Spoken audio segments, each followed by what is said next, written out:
Shalom. All praises, glory, and honors to Yahweh Basham Yahushai, Bahasham Rakakodash, and double honors to the apostles and to the elders of great millstone, peace and salutations to the elect of the nation of Israel. I'm your brother Makolat from the great millstone Jamaica camp. We tell us here to feed the potential elect through the spirit and power of Yahweh Basham Yahushai. And I want to do a quick lesson on this article from the Asia Times. And it reads, Ukraine accelerates the Great Reset. When the US confiscated Russia's dollar reserve, the world got a wake-up call, and it is written by Jane. I don't know if them pronounce it as Cricky or Ricky, if the K is silent, I'm not sure. Published March 17, 2022. We all know who this devil on screen is, right? One of the man of the hour, called Klaus Schwab. So it reads, Klaus Schwab, the founder of the World Economic Forum, has been dreaming of a great reset of the global system. He has argued that the Big C-19 and the climate crisis showed that no country is an island, and that more global coordination in every domain is required, going back to your one world government, right? He says the Great Reset would enable us to reimagine the global system by developing a human-centric economic system, prioritizing sustainable use of resources, making sure that Industry 4.0, right?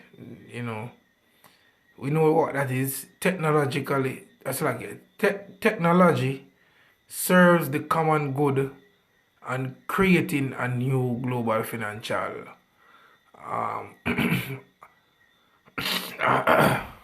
architecture, right?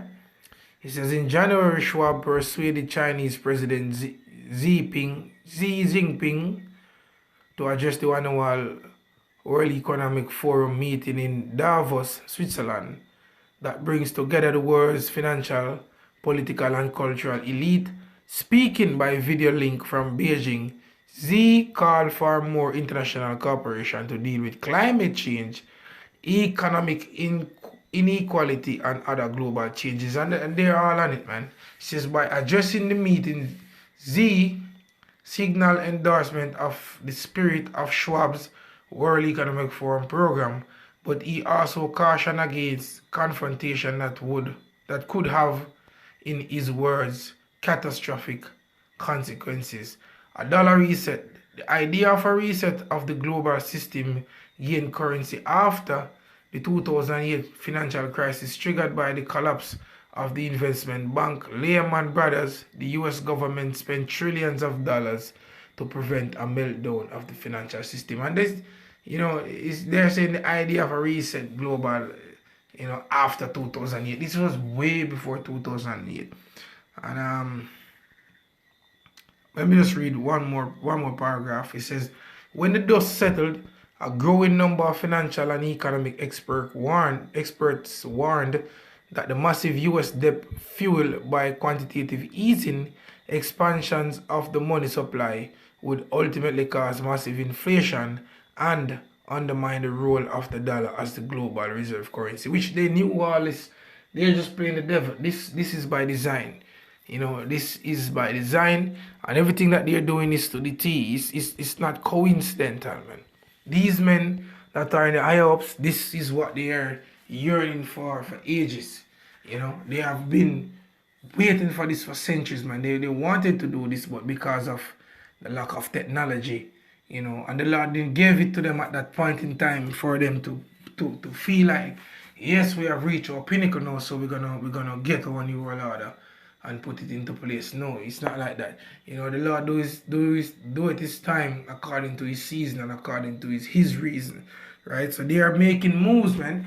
And when you go back to the scripture, because what they are making mention of in that article was, in other words, they are speaking about the Internet of Things, ubiquitous computing, the MOTB system, to tie you people into the grid, to get you into the Internet of Things. When you read that article, it's speaking about all of what I've just read is speaking about one world currency, one world order, removing borders, going back to the United Nations goals. You can go and do some research on it, man. I want to make this a quick to remove borders, urbanization, remove poverty. That's what they're saying right there in a nutshell in that article.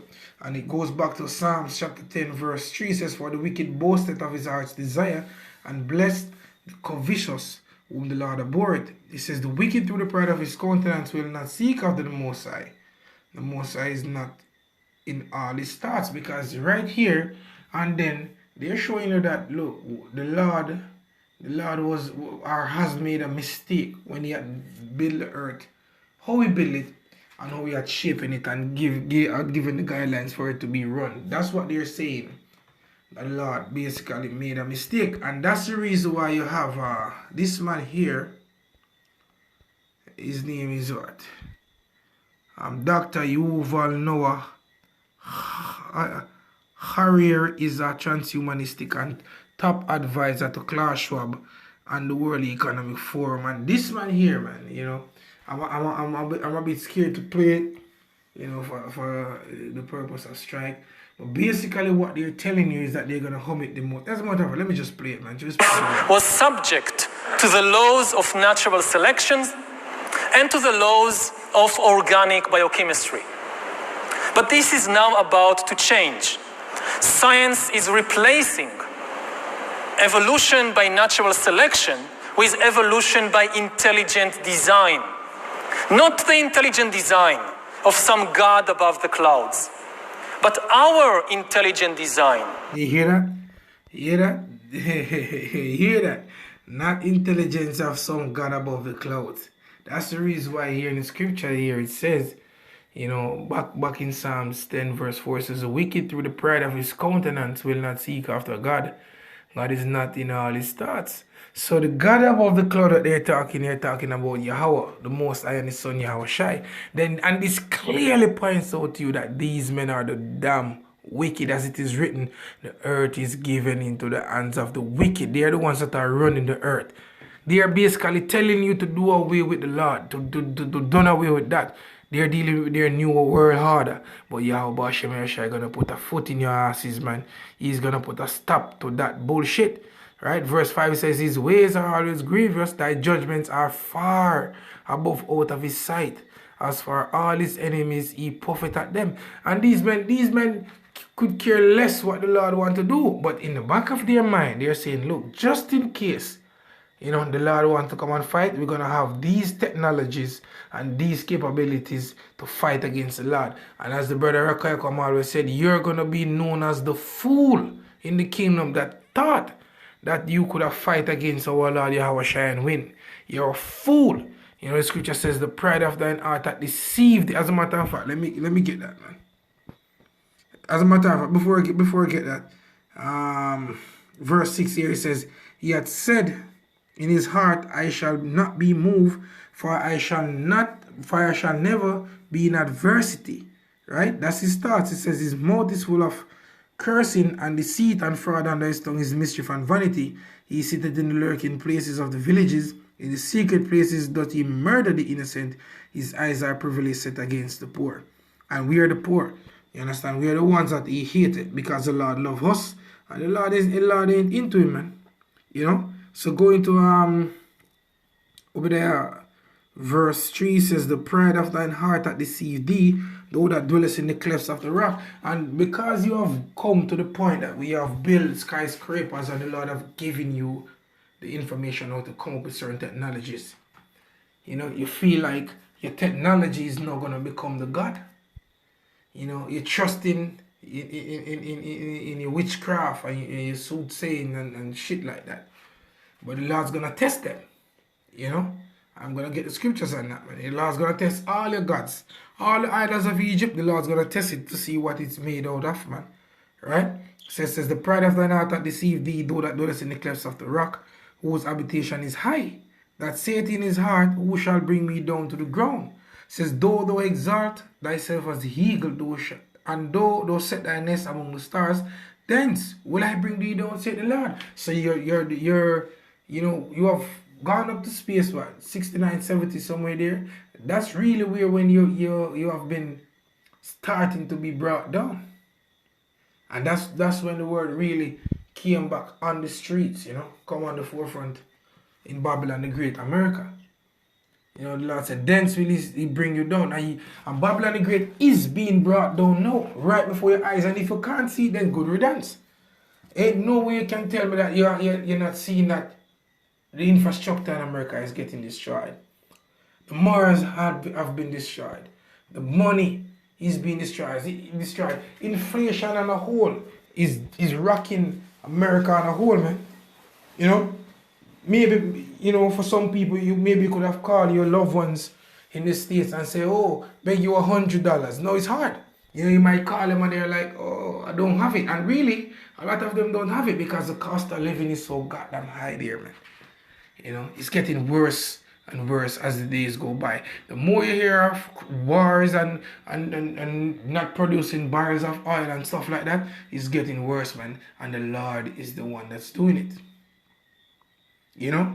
He's using you Edomites to get his job done. And that's just the reality of the situation, That's just the reality of the situation.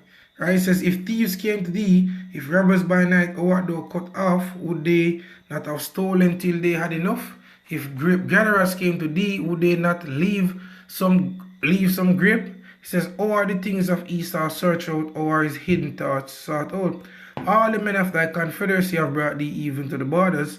The men that were at peace with thee have deceived thee and prevailed against thee. They that eat thy bread have laid a wound under thee. There is none understanding in him. Right? There is no understanding you devils, because all the moves that you're making now, you have read the scriptures, you have read about the Tower of Babel, and you have read about Antiochus Epiphanes, which was one of your own. You know the history of how we tried to bring forth a new world order. But because the Lord had given you the technology that you have now, you thought that you're on some other level above the Lord. That's the reason why the scripture says the pride of thine heart that deceived thee. Remember, you were once cavemen. And the Lord said that he was going to build and he was going to throw down. And he's about to throw down your empire with misses. Because he was the one that gave your scientists the technology and the understanding and the know-how to come up with your weapon to destroy yourselves, man. That's what happened prophetically. The Lord is to be feared. He's terrible. He's worthy of honor, fame, and praise, man. We should all fear the Lord. Even you devils, man. It's what the scripture says. Even the devils believe and tremble. You should be shaking in your boots. Because for the ones that remain, you're going to go into slavery, man. I make reference to another scripture. It's slipping me. Anyway, verse 8 says, shall I not in that day, say the Lord, even destroy the wise men out of Edom, and understanding out of the mount of Esau? So all them elites, Rothschilds, Rockefellers, all of you, man, all the scientists that are up in the higher ups, that are working for this new world order, the Lord is going to destroy your understanding, yeah? And destroy the wise men, right? It says, and thy mighty men, O Timon, shall be dismayed to the end that everyone of the mount, the government, the rulership of Esau may be cut off by slaughter. For thy violence against thy brother Jacob's shame shall cover thee, and thou shalt be cut off forever. Yeah? You're about to be pulled down by your brothers, man. Jacob, the scripture says Esau is the end of the world and Jacob is the beginning of it that follow it. And also the hand of Jacob held for the heel of Esau, basically to pull your asses out through the Lord, man, the spirit and power of Yahweh Hashem Shai. Because we can't do it of ourselves, because we can't get carnal on you. Getting carnal on you, you'll win. Because you are the one that got blessed with the sword, Our blessing is Yahweh Shai, because he is our sacrifice. He is our deliverer. That's our blessing. We ain't going to come and pose to you and show you that, oh, we have this rifle and we're going to this range and we can shoot. And no, that's your blessing. That's your weaponry. You're the ones that create the arsenals of bullet and your arsenals of gun. That's your blessing, man. Our blessing is Yahweh Shai. It is written for the weapon. As a matter of fact, let me get that, man. I think that's 2 Corinthians, the 10th chapter. Right, 2 Corinthians 10 verse 4 says, "For the weapons of our warfare are not carnal, but mighty through the Most High to the pulling down of strongholds." Spiritual power, that's what we're dealing with, right? Casting down imaginations and every high thing that exalted itself against the knowledge of the Most High, and bringing into captivity every thought to the obedience of Yahweh Shai, and having a readiness to revenge all disobedience when your obedience is fulfilled. And that's what we're working on, our obedience to Yahweh Ba'ashem Yahushai, because we have sinned against our power. And we are asking for mercy because, we all deserve death. But through the grace of Yahweh Shai and the tender mercies of Yahweh Shai, we are asking him to show us favor, to bring us unto that new covenant where he will write his law, statutes, and commandments in our inward parts, that we may be able to keep it perfectly in the kingdom of heaven. And for us to do so, you devils have to come out of power. And all you're doing now, your system, you're speaking about your new artificial God, basically, not the God above the cloud, which you're basically throwing shades at the Most High, which the scripture says, the fool that said in his heart there is no God. So you're the fool. You're the fool that deceived yourself, man. You have been deceived. You're all fools, children of base men. But the Lord said, when you're about to fool, as a matter of fact, in Job, yeah? I think it is Job 20. It's feel. I'm about to feel his belly. Job 20 and 22. It says, "In the fullness of his sufficiency, he shall be in straits," meaning a position of difficulty. Just when this nigger, this white nigger, is about to get his due, Lord, he's going to be in a position of difficulty, because what's going to happen is the Lord's going to take away the wheel from his hand. So he's going to know that, look, you didn't have shit in control from the first place in any way, shape, or form. He says, every hand of the wicked shall come upon him, and even among his people, as scripture says, the men that eat your bread, have laid a wound under you,